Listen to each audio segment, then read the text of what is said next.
Welcome students to Paragon classes. Class 12th के आज के लेक्चर में हम बच्चों को एक नया टॉपिक पढ़ाएंगे और ये वो टॉपिक आपके सामने। हमारी जो यूनिट चल रही है उसका नाम है करंट इलेक्ट्रिसिटी और इस यूनिट में चैप्टर जो हमारा चल रहा है वो है electric current, resistance and EMF. और बच्चों को इलेक्ट्रिक करंट के बारे में, रेजिस्टेंस के बारे में लगभग सारी चीजें जो 12th लेवल की हैं वो बता दी गई हैं। आज हम जो टॉपिक सीख रहे हैं उसका नाम है grouping of resistors. Grouping of resistors का मतलब अगर हम एक से ज्यादा रेजिस्टेंसेस को आपस में ज्वाइन कर दें तो उसे ग्रुप ऑफ रेजिस्टर्स बोल सकते हैं। और आपसे जो क्वेश्चन पूछा जाता है इस टॉपिक पर वो ये कि एक सर्किट आपको गिवन होता है, उस सर्किट में एक से ज्यादा रेजिस्टेंसेस ज्वाइन की गई होती हैं और आपको फाइंड आउट करना होता है उन सारी रेजिस्टेंसेस का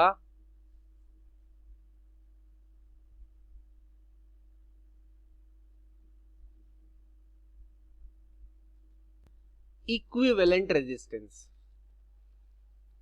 इसके ऊपर जो क्वेश्चन आएगा वो ऐसा ही आएगा कि एक सर्किट होगा, उसमें एक से ज्यादा, दो से ज्यादा, तीन से ज्यादा ऐसे बहुत सारी रेजिस्टेंसेस होंगी और आपको बोलेंगे फाइंड द इक्विवेलेंट रेजिस्टेंस।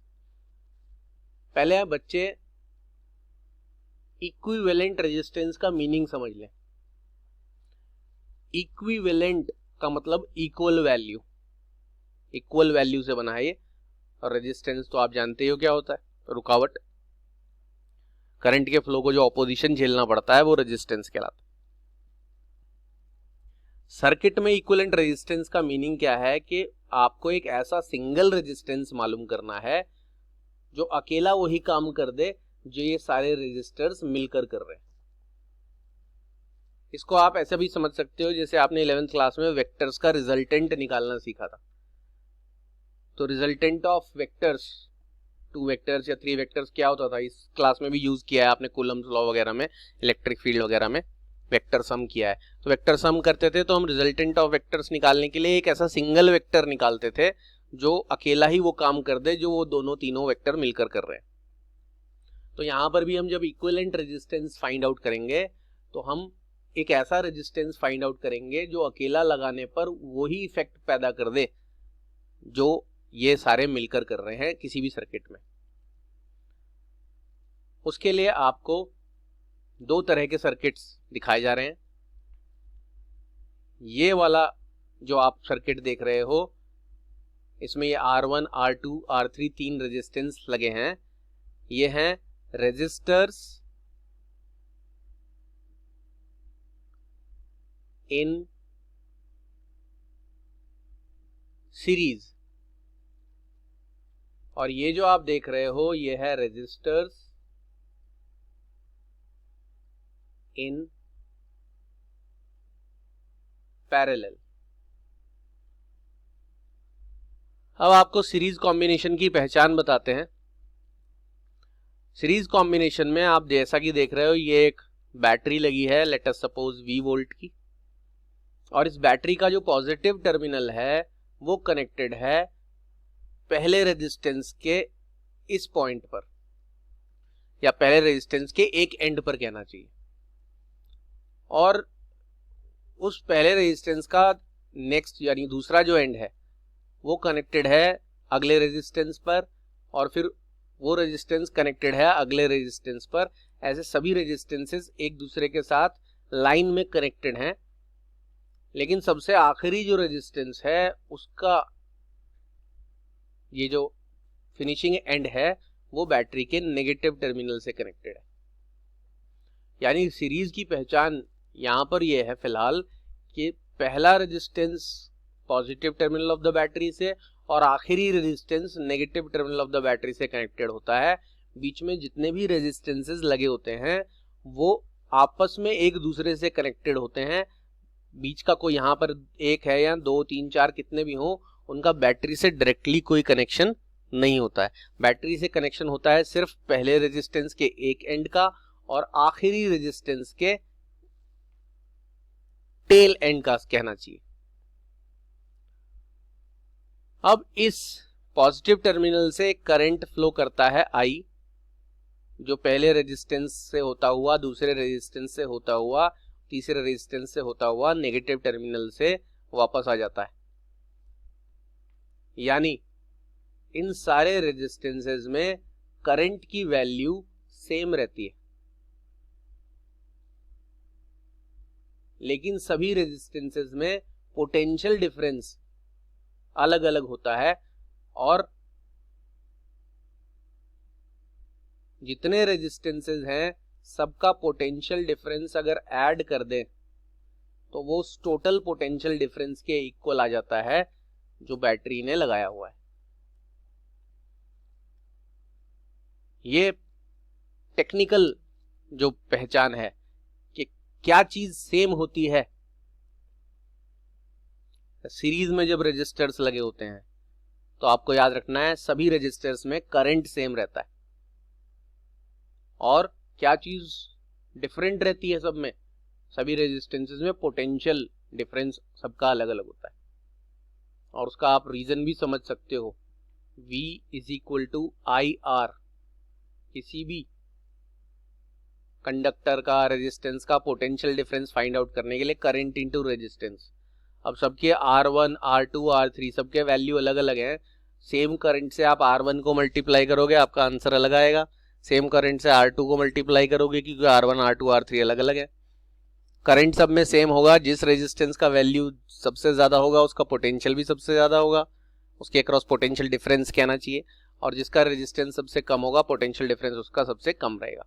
लेकिन तीनों या जितने भी रेजिस्टेंस सीरीज में लगे हैं सबका पोटेंशियल डिफरेंस अगर ऐड करेंगे तो वो बैटरी के पोटेंशियल डिफरेंस के इक्वल आएगा। अब V की जगह अगर आप IR लिख देते हैं तो आपको V1 की जगह IR1 लिखना पड़ेगा, V2 की जगह IR2 लिखना पड़ेगा, और V3 की जगह IR3 लिखना पड़ेगा, जो इन तीनों का पोटेंशियल डिफरेंस है। और आप I इसमें से सब में से कॉमन लेकर कैंसिल कर देंगे तो आपके पास R1 plus R2 plus R3 ये फॉर्मूला आ जाएगा, जो आपको ये बताएगा कि अगर आपके पास सर्किट है उसमें कुछ रेजिस्टेंसेस लगे हैं और वो सब सीरीज में हैं, तो उनका इक्विवेलेंट रेजिस्टेंस फाइंड आउट करने के लिए आप उन्हें सिंपल जोड़ देंगे, सिंपल एडिशन कर देंगे। सिंपल एडिशन करने पर उनका इक्विवेलेंट रेजिस्टेंस फाइंड आउट किया जा सकता है, और ये वो रेजिस्टेंस होगा जो इनके ऐड करने पर आएगा। इसको अगर आप अकेला यहाँ सर्किट में लगा दें तो वो वही इफेक्ट पैदा करेगा जो ये तीनों मिलकर कर रहे हैं। इसीलिए इस R को इन तीनों का इक्विवेलेंट रेजिस्टेंस कहा जाएगा। तो ये सर्किट वाइज आपको कैसे पता चलता है कि सीरीज में है, तो आपको बता दिया पहला और आखिरी कनेक्टेड होता है, बाकी सारे आपस में अंदर एक दूसरे से कनेक्टेड होते हैं। बीच वाले किसी भी रेजिस्टेंस का बैटरी से कोई डायरेक्ट कनेक्शन नहीं होता है। सारे रेजिस्टेंसेस जो सीरीज में होते हैं उनमें करंट सेम होता है, पोटेंशियल डिफरेंस अलग अलग, और सारे पोटेंशियल डिफरेंस ऐड करने पर बैटरी का टोटल पोटेंशियल डिफरेंस आता है। और इक्विवेलेंट रेजिस्टेंस के लिए फॉर्मूला आपका आ गया। अब दूसरा आपको केस दिखाया जाता है ये वाला, रेजिस्टर्स इन पैरेलल।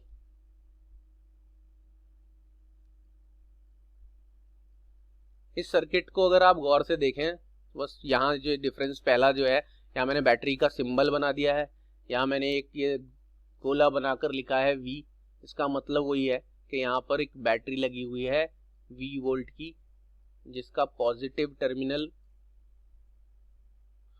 कनेक्टेड है इधर और नेगेटिव टर्मिनल कनेक्टेड है इधर। लेकिन अगर आप गौर से देखेंगे तो ये जो R1 रेजिस्टेंस है इसका एक एंड यहाँ से ये बैटरी के पॉजिटिव टर्मिनल से, R2 रेजिस्टेंस का भी एक एंड यहाँ से बैटरी के पॉजिटिव टर्मिनल से, और R3 का भी एक एंड यहाँ से बैटरी के पॉजिटिव टर्मिनल से, और ऐसे ही तीनों रेजिस्टेंसेस का दूसरा एंड बैटरी के नेगेटिव टर्मिनल से कनेक्टेड है। यानी हर रेजिस्टेंस जो है वो इस बैटरी या सेल के एक एंड से कनेक्टेड है पॉजिटिव टर्मिनल पर और दूसरा एंड कनेक्टेड है बैटरी के नेगेटिव टर्मिनल पर। यानी हर रेजिस्टेंस इंडिविजुअली बैटरी से कनेक्टेड है। जरा गौर फरमाएं, इसमें ऐसी सुविधा नहीं है।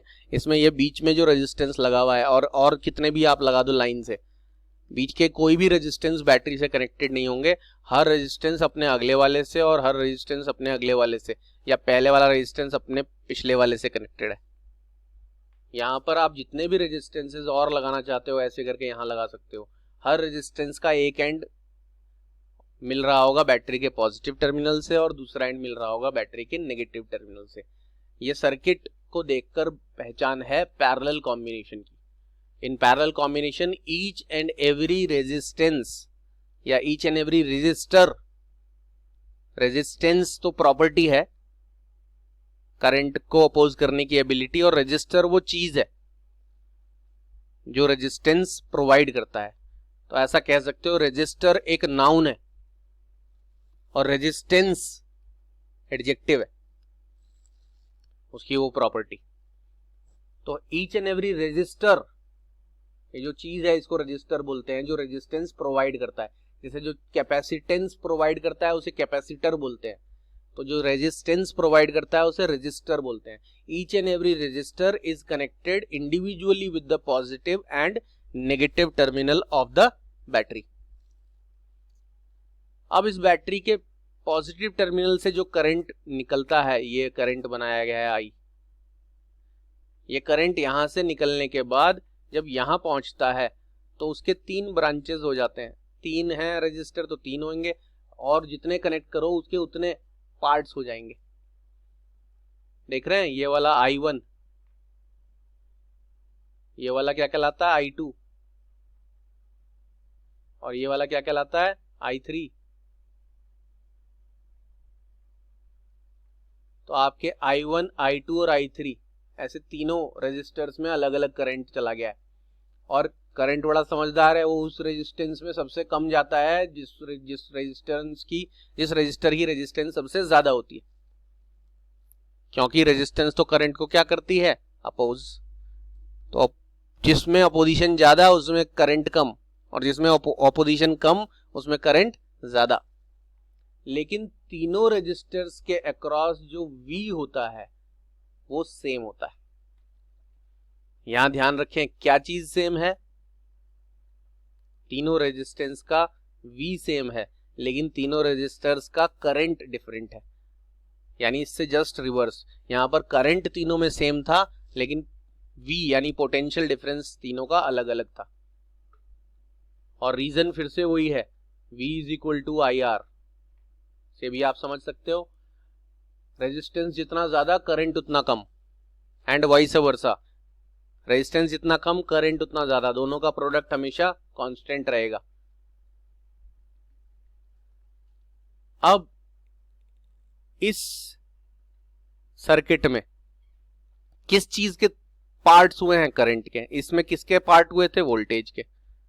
करंट के पार्ट हुए हैं, यानी आई करंट ही 3 पार्ट्स में डिवाइड हुआ है, I1, I2 और I3। और इस फॉर्मूले के हिसाब से I इज इक्वल टू होना चाहिए V/R। तो I की जगह आप V/R लिख देते हो,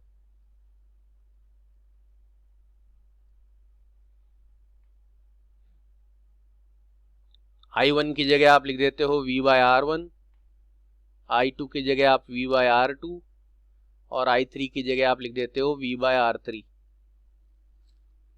बताया था सबका वोल्टेज यानी पोटेंशियल डिफरेंस सेम है, क्योंकि सभी इंडिविजुअली वोल्टेज V से कनेक्टेड है। हर एक रेजिस्टेंस को एक एंड से पॉजिटिव और एक एंड से negative terminal of the battery से कनेक्ट किया गया है, इसलिए सबको वही वोल्टेज मिल रहा है। और सबका रेजिस्टेंस R1, R2, R3 अलग अलग है, तो आपने करंट के लिए वोल्टेज तो सबका सेम रखा है, लेकिन रेजिस्टेंस सबके अलग अलग। V कॉमन लेकर कैंसिल, तो 1/R is equal to 1/r1 plus 1/r2 plus 1/r3। ये आपका फॉर्मूला बन जाता है इक्विवेलेंट रेजिस्टेंस का फॉर द पैरेलल कॉम्बिनेशन। यानी अगर रेजिस्टेंसेस या रेजिस्टर्स कहना चाहिए पैरेलल कॉम्बिनेशन में होते हैं तो उनका इक्विवेलेंट रेजिस्टेंस फाइंड आउट करने के लिए आप उनके रेसिप्रोकल्स को ऐड करते हो। पहले आप सिंपल ऐड करते थे, अब रेसिप्रोकल्स को ऐड करते हो और जो आंसर आएगा उसका भी रेसिप्रोकल करेंगे तो आपको पैरेलल कॉम्बिनेशन के रेजिस्टर्स का इक्विवेलेंट रेजिस्टेंस मिलेगा। और इक्विवेलेंट रेजिस्टेंस क्या होता है? वो रेजिस्टेंस जो अकेला वही काम कर दे जो वो सारे मिलकर कर रहे थे। तो ये रेजिस्टर्स या रेजिस्टेंसेस के बारे में लास्ट टॉपिक था, ग्रुपिंग ऑफ रेजिस्टेंस। सीरीज और पैरेलल कॉम्बिनेशन में फाइंड आउट करते कैसे हैं। ये फॉर्मूला बच्चों ने 9th या 10th में भी कहीं ना कहीं जरूर सीखा होता है, देखा होता है, लेकिन एक बार फिर से इसलिए दिखाया है कि अगर किसी को नहीं याद रहा तो अब याद रखें। इसके ऊपर न्यूमेरिकल्स आने का काफी चांस रहता है। कुछ सॉल्व्ड एग्जांपल्स आपके नोट्स जो भेजे गए हैं आपको उसमें भी हैं, उनको अभी यानी ये टॉपिक देखने के बाद सॉल्व करने का कोशिश कर लें। कोई बच्चों के पास बुक वगैरह है एक्स्ट्रा तो उसमें से ट्राई करें।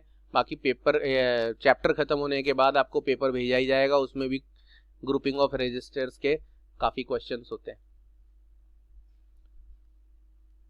तो ये आज के लेक्चर में एक पोर्शन आपका फिनिश होता है। अब हम आपको इस चैप्टर के आखिरी पोर्शन की तरफ ले चलते हैं। क्या है वो आखिरी पोर्शन? पेश किया जाता है अभी आपके सामने। तो ये हम बच्चों को ले चलते हैं हमारे लास्ट पोर्शन की तरफ, इस चैप्टर के लास्ट पोर्शन की तरफ। जैसा कि आपको बताया हुआ है ऑलरेडी कि आपका जो चैप्टर है उसका नाम है electric current, resistance and EMF. Current electricity तो यूनिट का नाम है, लेकिन चैप्टर ये है जिसमें से इलेक्ट्रिक करंट क्या होता है ये आप डिटेल में पढ़ चुके हो, रेजिस्टेंस क्या होता है वो भी डिटेल में पढ़ चुके हो, एवरीथिंग अबाउट रेजिस्टेंस। और ग्रुपिंग अभी अभी आपने सीखा कि एक से ज्यादा रेजिस्टेंस आपस में कनेक्टेड हो तब क्या करते हैं। जो सीखना तीसरी चीज बाकी है वो है ईएमएफ। काफी बच्चे ईएमएफ का फुल फॉर्म जरूर जानते होंगे।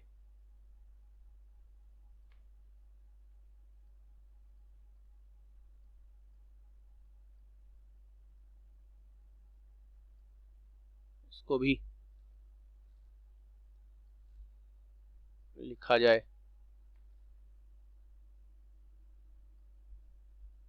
Electromotive force, E for electro, M for motive यानी मोशन से वर्ड बना है, और फोर्स। लेकिन ये फुल फॉर्म जान लेना ही काफी नहीं है, बल्कि इस फुल फॉर्म से तो कंफ्यूजन हो जाता है। ये एक बहुत इंपॉर्टेंट चीज है कि ईएमएफ का नाम यानी फुल फॉर्म इलेक्ट्रोमोटिव फोर्स है, लेकिन ईएमएफ कोई फोर्स नहीं है। ये इसके बारे में बड़ी एक तरह से कहना चाहिए इंटरेस्टिंग बात है या बड़ी स्ट्रेंज बात है कहना चाहिए। अगर पॉजिटिव वे में लेंगे तो बड़ी इंटरेस्टिंग भी लगेगी और वैसे बड़ी स्ट्रेंज भी है कि नाम इसका इलेक्ट्रोमोटिव फोर्स है, लेकिन ये जो ईएमएफ जो चीज होती है वो फोर्स होती ही नहीं है। तो ये क्या होती है ये सब डिटेल में हम पढ़ेंगे। यानी अब हमारा जो बचा हुआ टॉपिक है या इस चैप्टर का बचा हुआ पोर्शन है वो ईएमएफ के बारे में। लेकिन ये ईएमएफ को डिस्कस करने से पहले आपको एक सेल के बारे में पूरी जानकारी आज दी जाएगी। ये जानकारी भले ही अब आपके सिलेबस से हटा दी गई है, लेकिन अगर बच्चे ये जानकारी नहीं पढ़ते हैं या इस चीज के बारे में नहीं जानते हैं तो उनको ईएमएफ प्रॉपरली समझ नहीं आएगा। कई बारी सिलेबस डिसाइड करने वाले लोग उतनी गहराई से नहीं देख रहे होते सिलेबस को, वो उन्हें ऐसा कुछ लगता है कि ये चीज़ इंपॉर्टेंट नहीं है तो उसको सिलेबस से हटा दिया जाता है।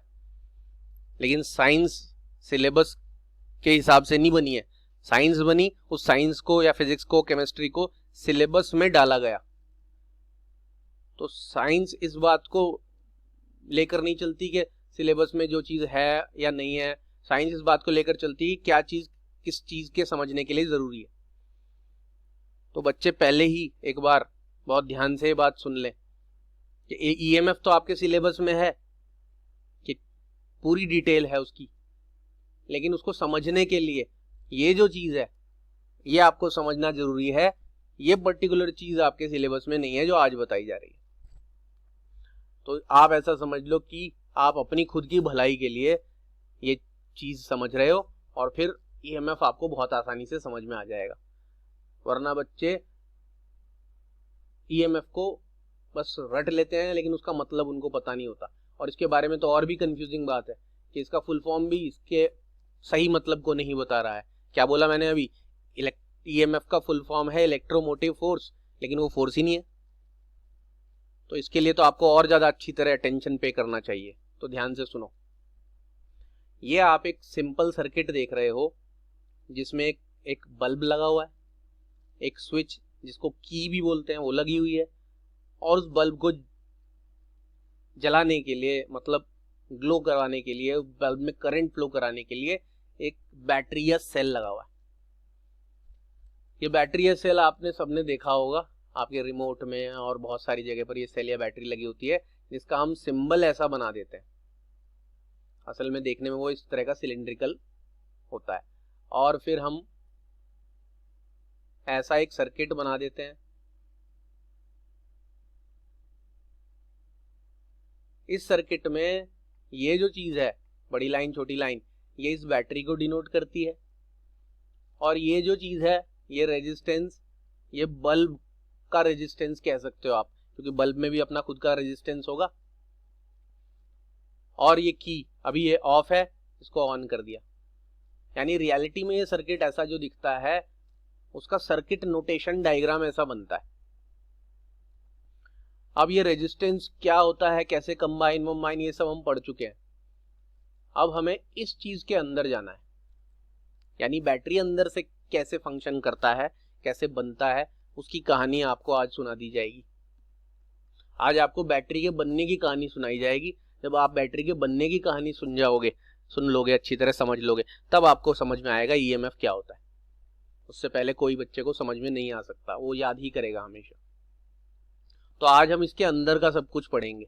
ये जो बैटरी आप देख रहे हो, जिसका सिंबल आप बड़ी लाइन और छोटी लाइन बनाते हो, उसके ऊपर वी लिख देते हो। अलेक्जेंड्रो डी वोल्टा सबसे मशहूर हैं सबसे पहली सेल या बैटरी बनाने के लिए। और जिस बैटरी या सेल की हम बात करेंगे, ये जो बैटरी या सेल बार बार वर्ड यूज कर लेते हैं, इसमें सेल का मतलब होता है एक ऐसा चीज जिसमें एक पॉजिटिव टर्मिनल हो, एक नेगेटिव टर्मिनल हो। बैटरी असल में सेल्स के कॉम्बिनेशन को बोल देते हैं। तो आज हम सेल के बारे में पढ़ेंगे। पहले आप इसे बैटरी ना बोल के क्या बोलोगे? सेल। जैसे पेंसिल सेल बोलते हैं ना, सेल खरीदने जाते हो तो आप ये नहीं बोलते पेंसिल बैटरी दे दो या रिमोट की बैटरी दे दो, आप बोलते हो रिमोट का सेल दे दो। तो रिमोट में वो जो सिलिंड्रिकल सा होता है वो एक सेल है। दुनिया में सबसे पहली बार वो जब बनाया गया तो उसका नाम था सिंपल वोल्टिक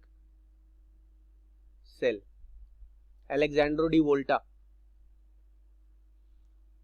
और इसे इलेक्ट्रोकेमिकल सेल भी कहते हैं।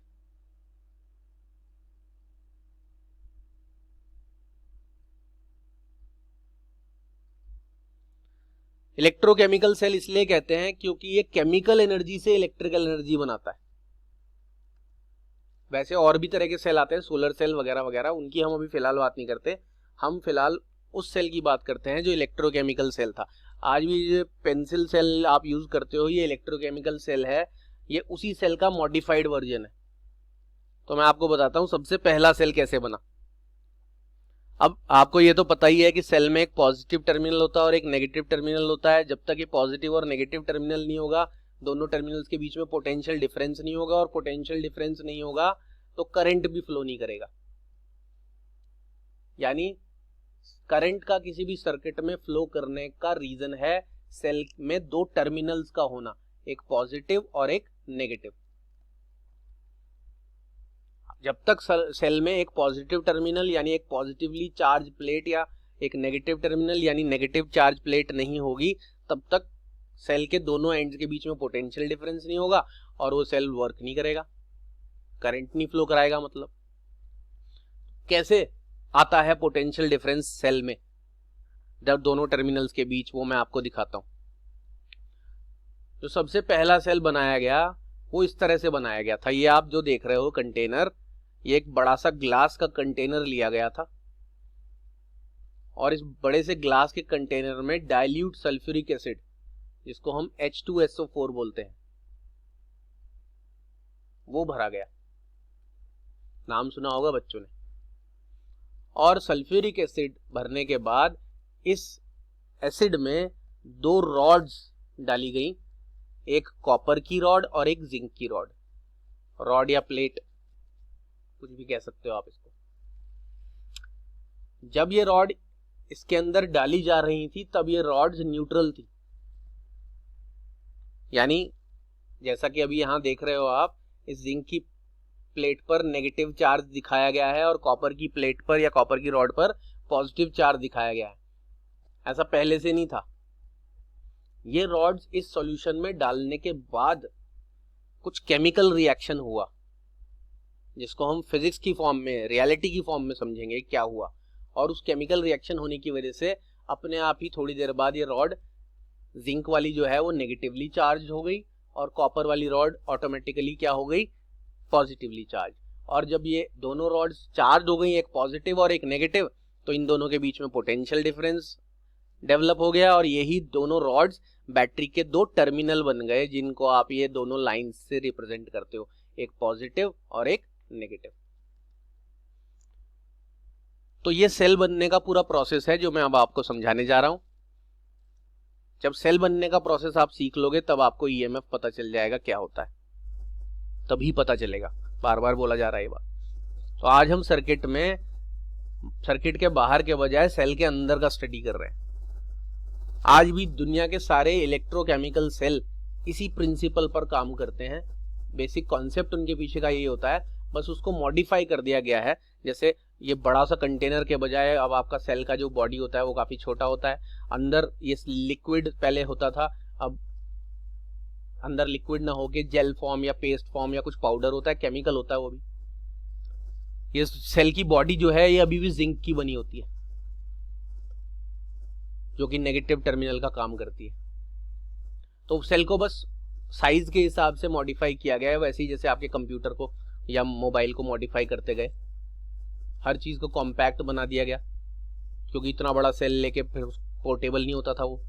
पहले तो ये सेल सिर्फ लेबोरेटरी में ही यूज होता था, लेकिन फिर आम इंसान तक पहुंचने के लिए इसको पोर्टेबल बना के इसमें मॉडिफिकेशन किए गए। बाकी कॉन्सेप्चुअली केमिकल प्रोसेस कुछ नहीं बदला है।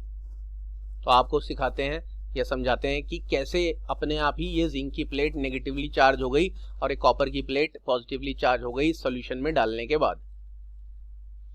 पहले ये दोनों रॉड्स न्यूट्रल थी।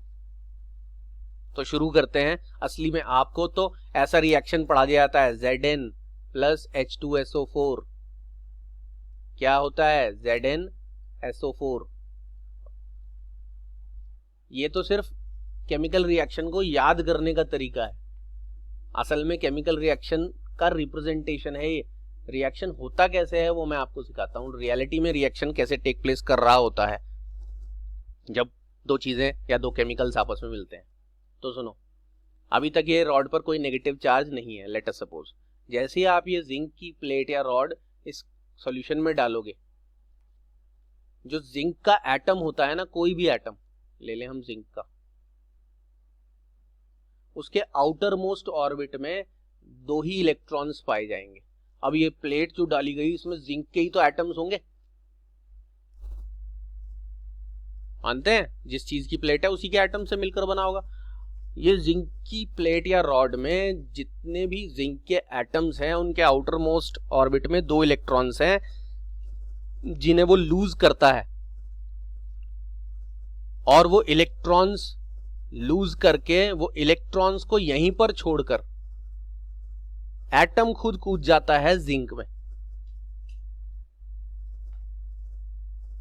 जैसे कोई स्विमिंग पूल के किनारे खड़ा हो या नहर के किनारे खड़ा हो और अपनी दोनों चप्पल उतार के कूद जाए पानी में।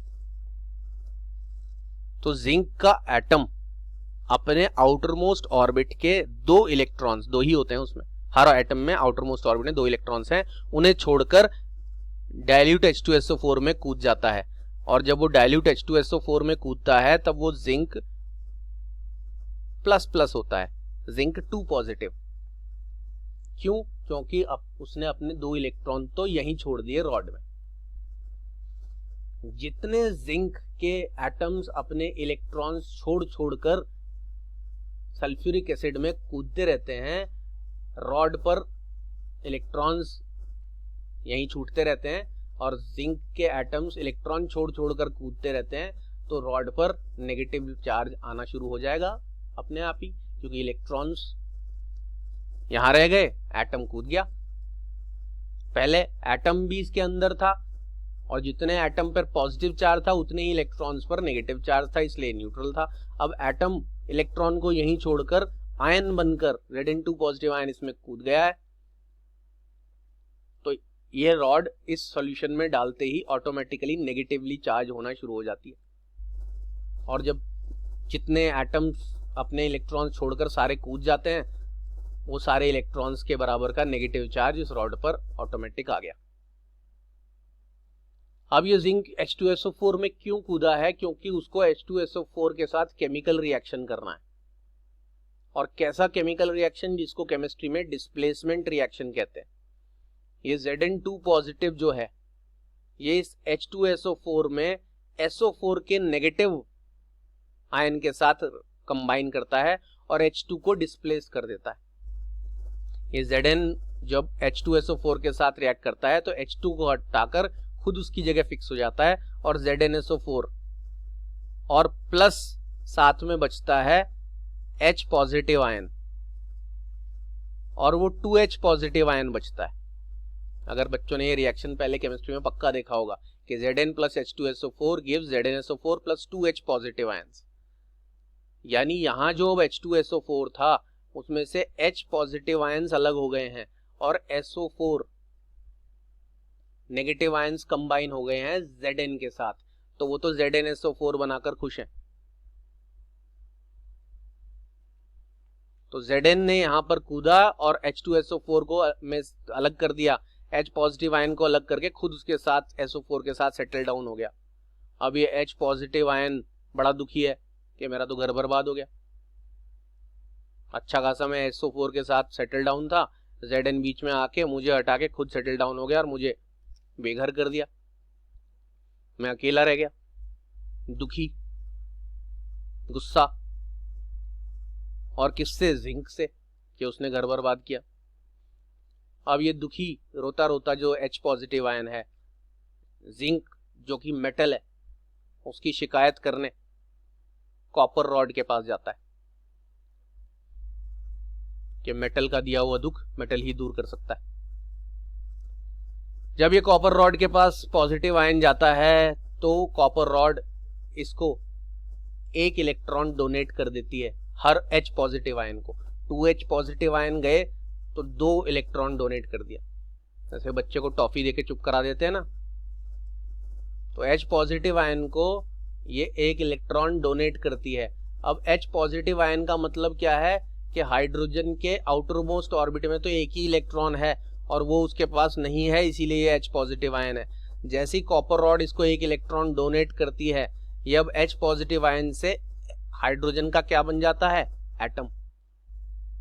हाइड्रोजन एटम मतलब हाइड्रोजन गैस, और वो हाइड्रोजन गैस यहां पर एक्यूमुलेट होना शुरू हो जाती है। और जब ये कॉपर रॉड इलेक्ट्रॉन डोनेट करता है हाइड्रोजन को, तो इलेक्ट्रॉन डोनेट करने की वजह से इस पर कैसा चार्ज आना शुरू हो जाता है? पॉजिटिव। तो ये पूरी एक साइकिल है। क्या साइकिल? जैसे ही आप ये दोनों रॉड्स इस H2SO4 सॉल्यूशन में डिप करोगे, जिंक के एटम्स अपने इलेक्ट्रॉन छोड़कर, अब हर जिंक का एटम अपने 2-2 इलेक्ट्रॉन छोड़कर इसमें कूदेगा। जितने जिंक के एटम इसमें कूदेंगे उतना इलेक्ट्रॉन्स यहाँ ज्यादा छूटते जाएंगे और उनकी वजह से जिंक रॉड नेगेटिव चार्ज होती जाएगी और वो जिंक H2SO4 को ब्रेक करके ZnSO4 बनाएंगे और जितने ZnSO4 बनेंगे उतने H पॉजिटिव आयन बेघर हो जाएंगे, दुखी हो जाएंगे और जितने H पॉजिटिव आयन दुखी होकर कॉपर रॉड के पास पहुंचेंगे दुखड़ा रोने या शिकायत करने, उतने इलेक्ट्रॉन्स कॉपर रॉड को H पॉजिटिव आयंस को देने पड़ेंगे उन्हें चुप कराने के लिए और हाइड्रोजन एटम बनाने के लिए।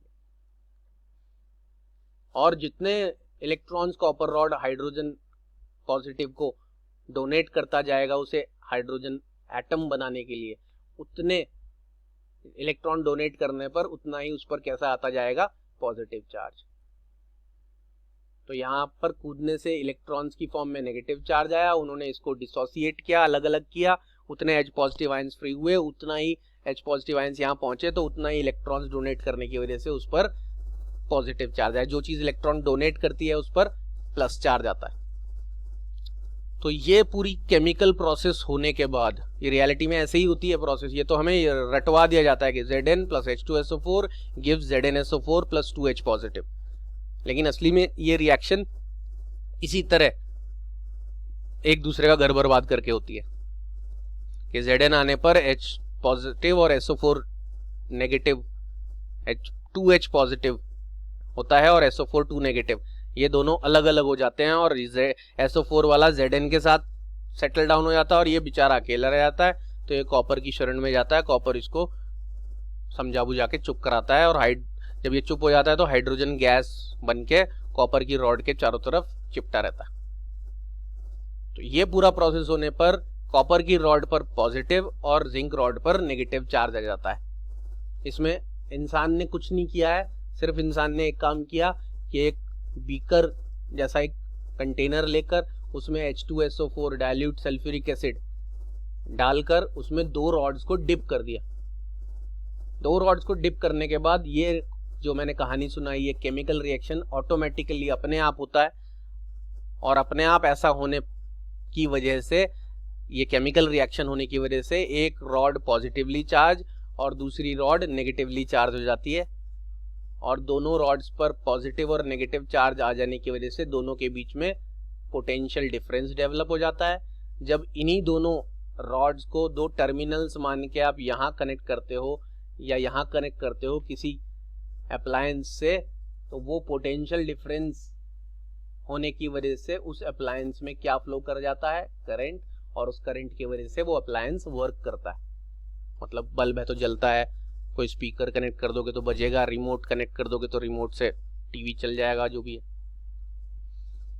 तो किसी भी सेल के 2 टर्मिनल्स के बीच में पोटेंशियल डिफरेंस बनने का कारण है कि केमिकल रिएक्शन होने की वजह से। ये इलेक्ट्रोकेमिकल सेल की बात हो रही है, ध्यान रहे, सोलर वोलर सेल में प्रोसेस अलग होता है।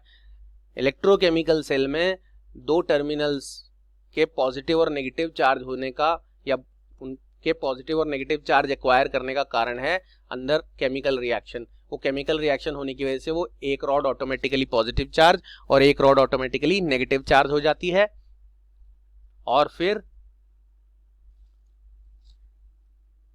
पॉजिटिव और नेगेटिवली चार्ज हो जाने पर दोनों रॉड्स के बीच में पोटेंशियल डिफरेंस डेवलप हो जाता है और वो पोटेंशियल डिफरेंस ही रीजन है करंट के फ्लो करने का।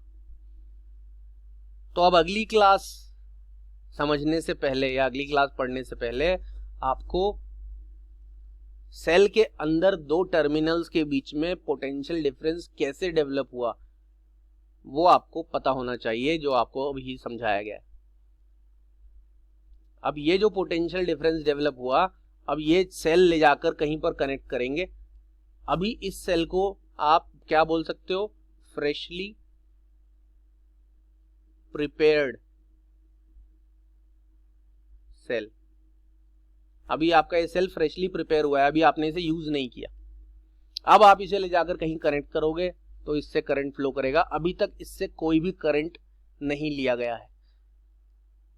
आज भी जितने सेल बनते हैं उसमें दो टर्मिनल्स इस तरह से लिए जाते हैं, अंदर कोई सॉल्यूशन या paste form, jail form, powder form लिया जाता है जिसको इलेक्ट्रोलाइट भी बोलते हैं, और उस इलेक्ट्रोलाइट का और उन दोनों मेटल्स का केमिकल रिएक्शन होने पर ऑटोमेटिकली एक टर्मिनल पर पॉजिटिव और एक टर्मिनल पर नेगेटिव चार्ज एक्यूमुलेट हो जाता है, जिसकी वजह से दोनों टर्मिनल्स के बीच में पोटेंशियल डिफरेंस डेवलप हो जाता है, और वो पोटेंशियल डिफरेंस ही करंट फ्लो कराता है जब उसे किसी सर्किट में कनेक्ट किया जाता है।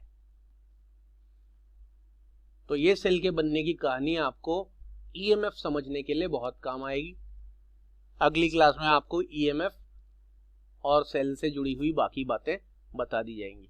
ये जो ईएमएफ है ये सेल के अंदर होता है, लेकिन ये फोर्स नहीं होता, नाम इसका फोर्स होते हुए भी। ऐसा क्यों है, क्या कारण है, वो सारी चीजें आपको नेक्स्ट क्लास में बताई जाएंगी। तो तब तक आप ये अच्छी तरह देखें, समझें, और नेक्स्ट क्लास में आपको बाकी का बचा हुआ पोर्शन पढ़ाया जाएगा। तो तब तक के लिए goodbye and take care. मिलते हैं अगली क्लास में।